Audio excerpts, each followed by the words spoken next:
इस कहानी के लेखक हैं संजय कांबले। चार दोस्त अंधेरी रात में एक तालाब के किनारे बैठे थे। तालाब के चमकीले पानी में पूनम के चांद का अक्स काफी लुभावना नजर आ रहा था। बीच बीच में काले बादल चांद को अपनी आगोश में लेकर आगे निकल जाते। सभी दोस्त हंसी मजाक कर रहे थे। बीच में बहुत सारी खाने की चीजें और शराब भी रखी हुई थी। सभी दोस्त मिलकर बड़ी चाव से उन चीजों पर हाथ साफ कर रहे थे। भाई कोई डरावना किस्सा सुनाओ ना। और राकेश किस्सा सुनाने लगा। रात के करीब 1 बजे थे। आधी रात का वो समय, साथ ही हल्की बूंदाबूंदी देखकर लग रहा था कि जोरों की बारिश होने वाली है। शहर की सुनसान सड़क पर एक ऑटो चलता हुआ दिखाई दे रहा था। ऑटो ड्राइवर हल्की सीटी बजाते अपने मोड में था कि तभी सड़क की एक तरफ कोई खड़ा नजर आया। ऑटो नजदीक ले जाते हुए ऑटो ड्राइवर ने पूछा, कहाँ जाना है? अगले नुक्कड़ पर। और वो महिला ऑटो में सवार हो गई और कुछ ही देर में उनकी ऑटो दोबारा उस सुनसान सड़क पर चलने लगी। ऑटो में बैठे उस औरत का पल्लू धीरे धीरे रिक्शे से बाहर जाते हवा में लहराने लगा।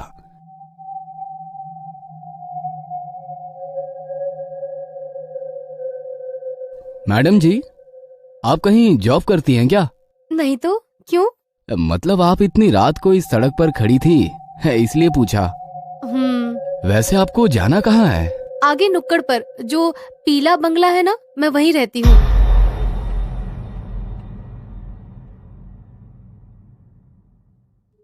क्यों मजाक कर रही हो मैडम जी? बताइए ना, आपको कहाँ जाना है?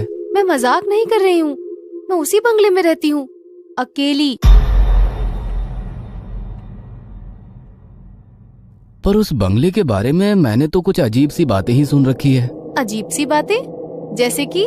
मतलब उस बंगले में कोई बुरी आत्मा रहती है जो लोगों को जान से मारती है। अल्लो, मेरा बंगला भी आ गया। ऑटो उस बंगले के गेट के बाहर आकर रुक जाती है। ऑटो वाला धीरे से अपना सर ऑटो से बाहर निकालकर बंगले की ओर देखता है। बंगला काफी अजीब डरावना लग रहा था, जैसे कोई वीरान खंडहर हो। ऑटो से नीचे उतरकर वो महिला अपनी पर्स टटोलने लगी। भैया 2 मिनट रुको, मैं पैसे लेकर आती हूँ। इतना कहकर वो औरत गेट खोलकर बंगले के भीतर चली गई। ऑटो ड्राइवर के पास रुकने के अलावा कोई चारा ना था। वो डरा सहमा सा उस बंगले को निहार रहा था। मैडम के बंगले के अंदर जाते ही लाइट शुरू हो गई और कुछ सेकंड बाद दूसरे मंजिल की लाइट भी शुरू हो गई। उस औरत ने खिड़की का पर्दा सरकाया और ऑटो वाले से कहा, भैया 500 का छुट्टा है ना? उसकी आवाज सुनकर ऑटो ड्राइवर ने कहा, जी हाँ मैडम जी, छुट्टा है मेरे पास। इतना कहकर ऑटो ड्राइवर अपने पॉकेट में से छुट्टे पैसे निकालकर गिनने लगा कि तभी उस औरत का हाथ उसके सामने आ गया, जिसमें 500 रुपए थे।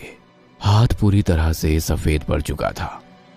ऑटो वाले ने उस औरत की तरफ देखा और उसकी जुबान जैसे हलक में अटक गई, क्योंकि वो औरत अभी भी बंगले के भीतर खिड़की में खड़ी थी। उसका लंबा हाथ बंगले से निकलकर उस ऑटो ड्राइवर के पास पहुंच चुका था। उस औरत की लाल आंखें उसे लगातार घूरे जा रही थी। उसका डरावना रूप देखकर ऑटो ड्राइवर ने झट से ऑटो स्टार्ट की और बिना पीछे मुड़े तेजी से निकल गया। अरे फिर उस ऑटो ड्राइवर का क्या हुआ? क्या होना था? ऐसा खौफनाक दृश्य देखकर अगले 8 दिन तक बुखार से घर के बिस्तर पर पड़ा रहा। ये घटना बचपन से सुनता आया हूँ, कोई नया किस्सा सुनाओ यार। यार फिर भी ये काफी डरावनी घटना थी, विजू ने कहा। और कोई डरावना किस्सा बताओ ना। इस अंधेरी रात में डरावने किस्से सुनने में बड़ा मजा आता है। ठीक है तो सुनो। एक लड़की रोज सुबह जल्दी उठकर गांव के इकलौते कुएं में पानी भरने के लिए जाती थी। सूरज निकलने के बाद भीड़ होने के कारण वो सूरज निकलने से पहले ही कुएं में पानी भरने के लिए पहुंच जाती। उस दिन भी वो सवेरे सवेरे कुएं पर पानी भरने के लिए पहुंची। अभी भी काफी रात थी। कुआं गांव से थोड़ा दूर होने के कारण एक कच्ची सड़क से जाना पड़ता था। लड़की कुएं के पास पहुंची और बाल्टी कुएं में गिरा दी। कुएं से एक बाल्टी पानी निकालकर वो अपने बर्तन धोने लगी। रात के सन्नाटे में उसकी चूड़ियों की खनक साफ साफ सुनाई दे रही थी। पूनम का चांद अभी पश्चिम दिशा की ओर झुक रहा था। आसमान भी साफ होने के कारण काफी अच्छी रोशनी बिखरी हुई थी। वह लड़की अपने काम में मशगूल थी। बर्तन धोते वक्त एक चूड़ी टूट गई और उसके हाथ में जा घुसी, पर उस लड़की ने हाथ से बहते हुए खून पर ध्यान नहीं दिया। उसने बाल्टी दोबारा से कुएं में डाली और धीरे धीरे ऊपर खींचने लगी। तभी उस सुनसान गहरे सन्नाटे से उसे एक अजीब सी आवाज सुनाई दी, काफी स्वादिष्ट है। उस पल की आवाज ने उस लड़की का ध्यान अपनी तरफ आकर्षित कर लिया। वो कुछ सेकंड वैसे ही चुपचाप खड़ी रही। आवाज की दिशा समझ में नहीं आ रही थी, पर आवाज बिल्कुल साफ साफ सुनाई दे रही थी और दोबारा वही आवाज उसके कानों में गूंज उठी, काफी स्वादिष्ट है। वो चारों तरफ अपनी नजरें घुमाते हुए बाल्टी को ऊपर की ओर खींचने लगी। बाल्टी ऊपर आ गई। उसने बाल्टी उठाई, पर बाल्टी के अंदर का पानी काफी गंदा नजर आ रहा था। उसने धीरे से बाल्टी के पानी में हाथ डाला।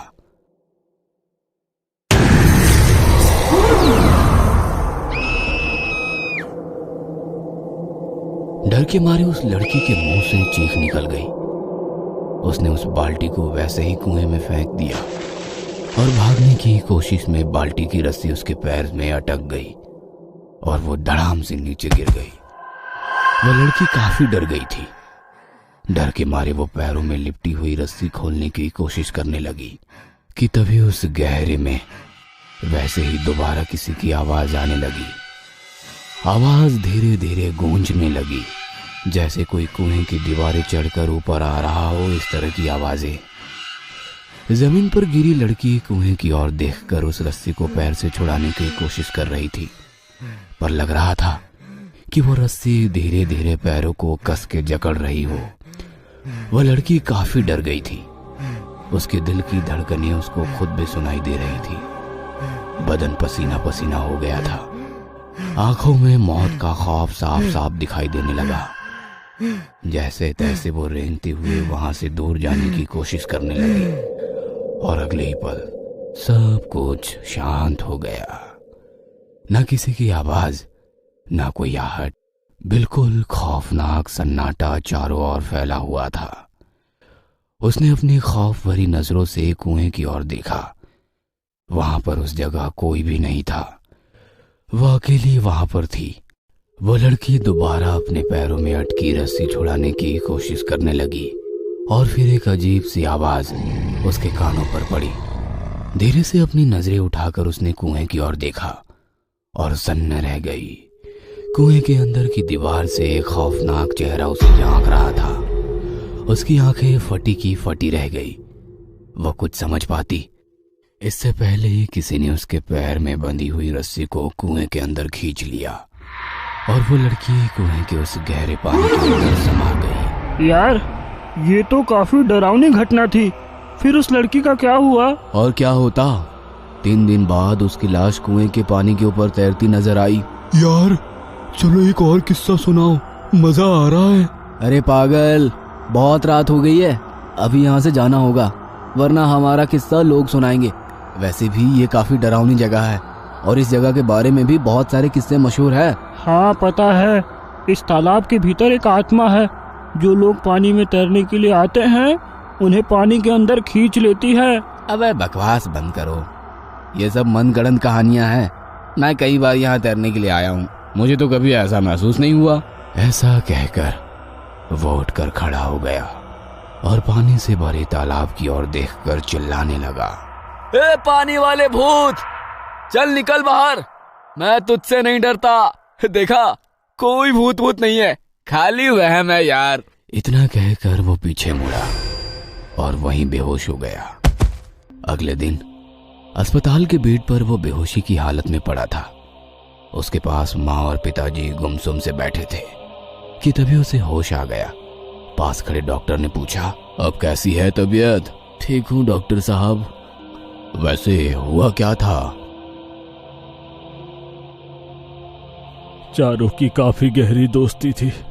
महीने में एक बार वे खाना पकाकर मस्ती करने उस तालाब के पास जाते थे। 2 महीने पहले भी वह तालाब के पास पहुंचे। हमारा राकेश उस दिन थोड़ी देर से पहुंचा, पर वहां पहुंचने के बाद देखा तो तालाब के पास उसके दोस्तों का सारा खाने का सामान बिखरा पड़ा था। उसने सबको फोन किया पर किसी का भी फोन नहीं लग रहा था। वो परेशान होकर घर वापस आया। और उसके दोस्त? सभी की लाशें 2 दिन बाद पानी में तैरती मिली। पुलिस कहती है एक दूसरे को बचाते वक्त सभी डूब गए, पर कहते हैं कि तालाब के अंदर के पिशाच ने सबको निगल लिया। मेरा बेटा महीने में एक बार खाना बनाकर तालाब के किनारे अपने दोस्तों को मिलने जाता है। उसका मानना है कि वे सब आज भी जिंदा हैं।